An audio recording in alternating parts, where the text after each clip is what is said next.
Welcome to the Human Reboot with me, Emma Last. We have uplifting, inspiring, and diverse reboot stories from people sharing the courageous, honest, authentic, and sometimes difficult life lessons. The Human Reboot will provide proven mentally flourishing formulas and practical tips to help you to live life to the full, giving you direction and hope. Make your mental fitness and well-being a daily priority. Learn to pause so that you can get clear and perform at your best. Switch off to switch on. It's time for your Human Reboot. Welcome to the Human Reboot podcast. Today we are going to be focusing just with myself, Emma Last, on the reboot key learns from episodes 24 through to 31. The reason why we do these reboot key learns is because if you're new to the Human Reboot or you've missed an episode or two, by looking and listening to this episode, you will find out which ones that you really need to go back and listen to. And some real kind of just key pointers really to help you to know which ones to dive into. So episode 24.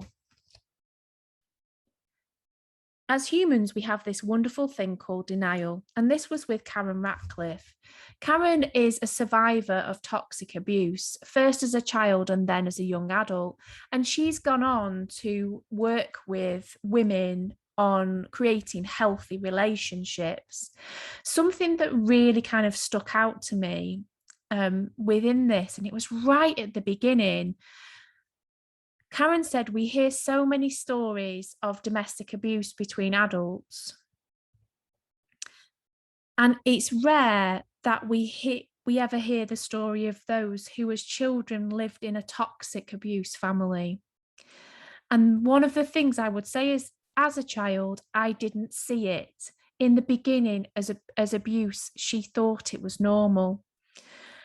And I think that's something that, really comes out as we start to talk through this episode, is that, Karen had this normality that wasn't a true normality of what a happy family should be.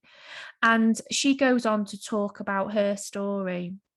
And it's really interesting because often, when we as adults, we have to step back, don't we, to kind of self-reflect or reflect on a situation to be able to move forward. But as a child, we've not really got any other frame of reference apart from the home that we are brought up in or the school that we go to. And it's probably only, like Karen says, when you start to visit other friends' houses, but then you think that's strange, that their normal is not your normal. So I just thought that was such a really important point to really share. The second episode I'm going to share with you is episode 25, which is Money, Mindset and Magic with Sarupa Shah. Sarupa is a mentor, teacher, trainer and speaker whose role and magic is to help you find your inner star. And she does a lot of work from a real spiritual perspective, yet she also talks about money mindset and, really adds a real kind of some sparkle to it. And I wanted to just share this little clip with you. I had my own stuff around money, it doesn't make you greedy. Is it wrong? There's people starving, less well off. You should just be happy with your lot, shouldn't you? We make all this stuff to quash who we are and who we want to be, squash our ambition, and it stops us from going out and doing good in the world. Because clearly, if you want to go and build schools in Africa or somewhere and empower people to create their own lives, money is pretty helpful. It's not the only thing, but it's pretty helpful to be able to buy the bricks, for example, or buy the books or buy the pens, pay the teachers. So she's been doing that, and her work, a lot of her work has been around money mindset. And it's just the thing about helping people put their sole purpose front and center of life that she gets really excited by. But I just love that. When we start to talk about money mindset, it is really interesting about those questions that kind of often go on in our heads about, someone pulls up next to you in a Porsche, for example, and is revving their engine, and you think, oh, well, what an idiot. And then that kind of sometimes changes your perception of the association of what money is and material objects are versus the behavior of somebody. And I don't want to be like that. So therefore, I must not need money, or I must not desire money. Money is the root of all evil. And actually, sometimes when we rewire that, it may not be that material objects are the priority in our lives. It may be that the purpose that we're going for is the priority. But having money can help us to do more good. And I love that bit. I love that bit in this episode where she talks all around that. And there's so many little gems in this episode. You literally don't want to miss it. Episode 26. Oh, this is one of my favorite all-time episodes, I think. This one is World Mental Health Day, the legal and moral business case for getting well-being in the workplace right. Something that really is so important to me and the work that I do with workplaces. And within a lot of the training that I've done, I have, frequently used Tom Oxley's TEDx, to illustrate some really, really, really good points about mental health in the workplace. And I was just really grateful to have Tom, Tom with me, really. The bit I wanted to share within this, it's literally full of light bulb moments. It's full of brilliant information. And if you are responsible for any sort of people, or you're responsible for workplace well-being, then definitely have a listen. He is a great guy, a great inspirational speaker, and also really knows his stuff. So this was just a little snippet. The health and safety executive have been doing this and actually asking organizations to do this for years. Yes, every organization of more than 5 people needs to have some kind of consultation or stress risk assessment to help them to understand the hot spots and the problems in the company, and the cold spots where it's going well, and understand how to manage those across different departments. If people aren't thinking about that and having conversations about it, and are just simply asking their people what it's like, then they're missing out on a lot of fantastic information about culture, performance, and indeed operational changes that could make it more efficient, a better place, or a better product, that kind of thing. This idea of psychological safety is not just about protecting your assets from people screwing up. It's about getting the good stuff out of people who've got brilliant ideas as well. And that is very positive and inclusive, and a hopeful way to look at all of this. So please go back and have a listen to that episode if you haven't done already. Episode number 27. Well, this was a special one as well. So this was with the lovely Rachel Allen. So Rachel is a business coach and an accountant who runs a manufacturing business. She's a very busy lady, and she lives in Norfolk with her husband and 2 children. And she shares her story of when she had her first, was about to have her first child, and her first baby girl was stillborn. And she shares how she started to view life differently. And it was a special episode that Rachel felt very passionate about, that she wanted to do for Baby Loss Awareness Week. She hasn't shared this story with many people, and I felt really privileged that she chose me to share that with. One of the key learns for me was just the brilliant, this little snippet. One of the biggest lessons I've learned from it is the ability to look for the silver lining. And I have a little phrase now, which is you can choose the lining, and it doesn't mean that you chose the cloud, because clouds come all the time. Things happen, and people feel guilty about choosing the silver lining and celebrating it and going with it. And yet it feels like they've chosen the cloud.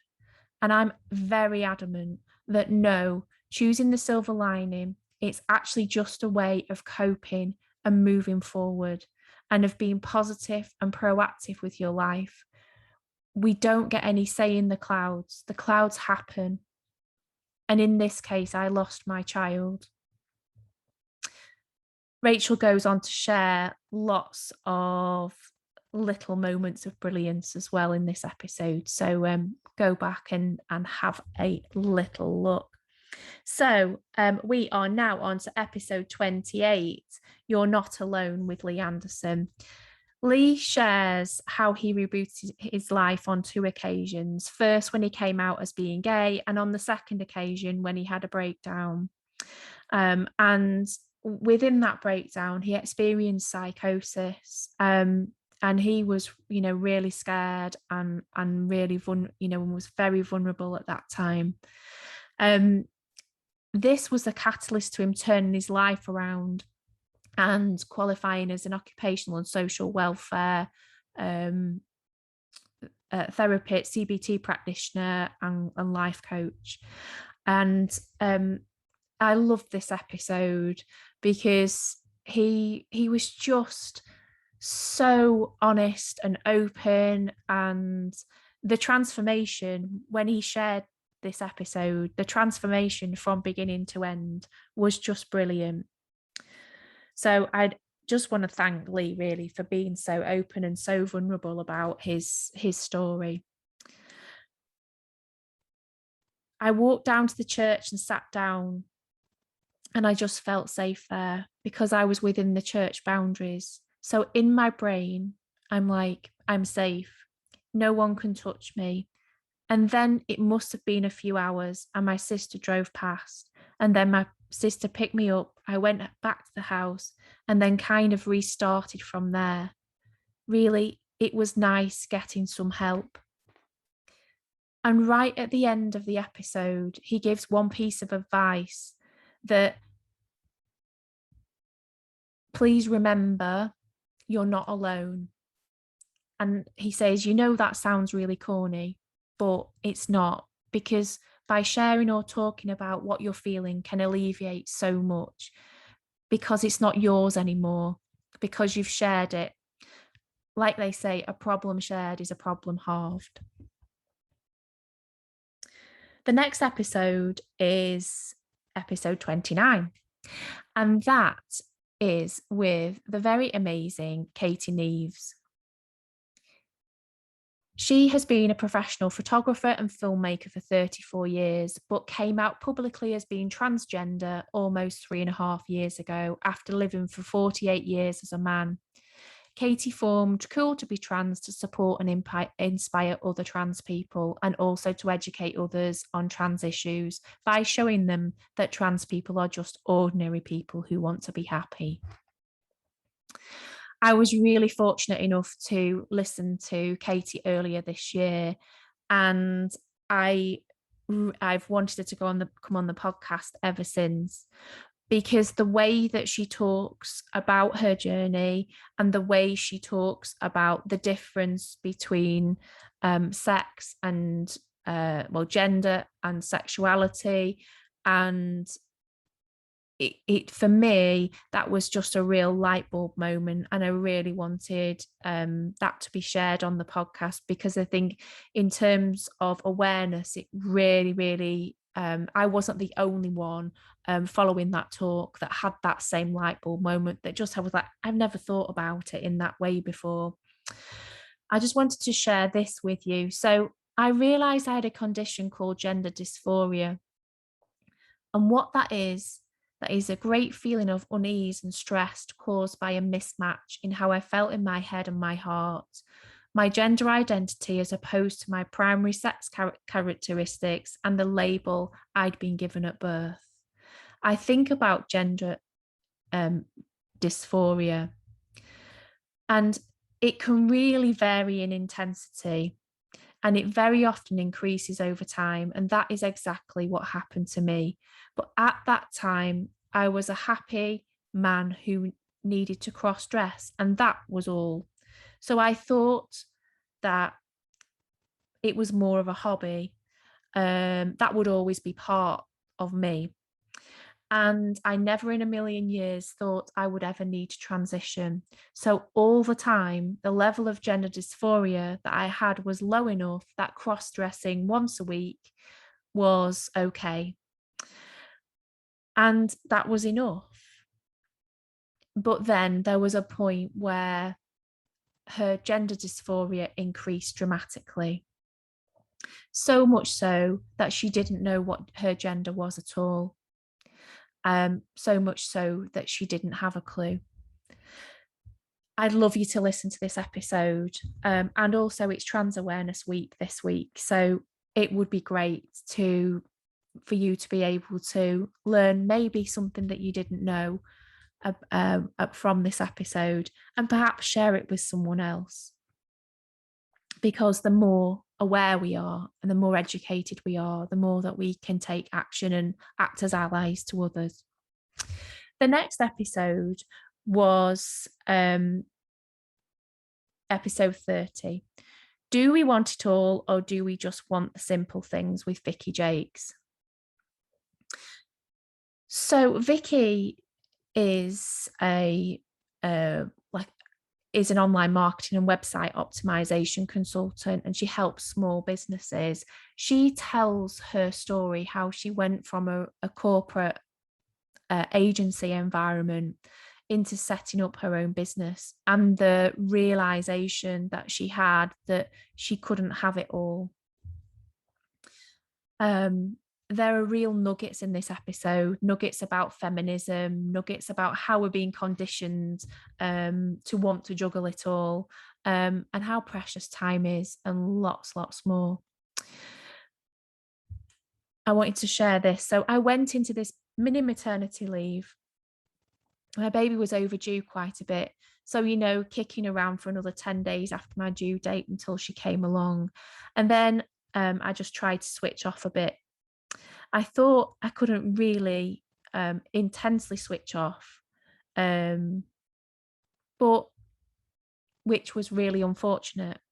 Basically, all she had in her mind, the back of her mind, she'd made a decision that she thought was the right decision for her to change her job, which meant that she only had a 12-week maternity leave. When her baby was 7 weeks old, she managed to contract pneumonia, and it was so severe that she got rushed into hospital. She was intubated in the hospital, and her husband had to be at home with their other daughter. And it was really traumatic for Vicky. And there was, the baby was transferred in an ambulance over to Southampton. And really, she just sat there by her side as her maternity leave kind of seeped away. And it took her 11 days to recover. And this little gem, and when she opened her eyes after she'd had all the tubes taken out, it was just magical, absolutely magical. It was like, welcome back. And there's just so much within this episode that so many women will really resonate with. Episode 31. We all sit on a mountain of everyday, ordinary stories. So this episode is with Rachel Maunder. Rachel works with people who want to learn how to craft their stories for speaking, helping them to find greater engagement and ultimately more business. And she believes we all have a story, that we all sit on a mountain of extraordinary, ordinary, everyday stories. Her episode is where she shares how she found her authentic self after comparing herself to a sister for many years. And she gives some great tips on how she flourishes in life. The little bit that I wanted to share with you was this bit. It is your story that makes you you. And when you share your story, and this is the same for you, for every listener to this episode, when you share your story, somebody else needs to hear it and they will make a change in their life because they'll identify with what you say. That change might only be a tiny, tiny little step, but who knows where that can take you, what that can trigger and where it leads to. So yes, it's all about being authentic. You be proud of your story because it will help someone else. And I hope that the episodes within the Human Reboot help you. And, the key thing really is that we want to help improve people's mental fitness and their well-being and their ability to be resilient and bounce back and navigate through challenge and change, and really to see that there is lots of hope and such amazing stories, and not everybody needs to have a huge story for it to be brilliant and sparkling and a gem. Thank you for listening to the Human Reboot podcast. I'm Emma Last, and if you've enjoyed this episode, please leave me a 5-star podcast review and visit thehumanrebootmovement.com, where you can find downloadable free resources, sign up to my mailing list, or connect with me on social. So that's thehumanrebootmovement.com. Let's switch off so we can switch on. It's time for your human reboot.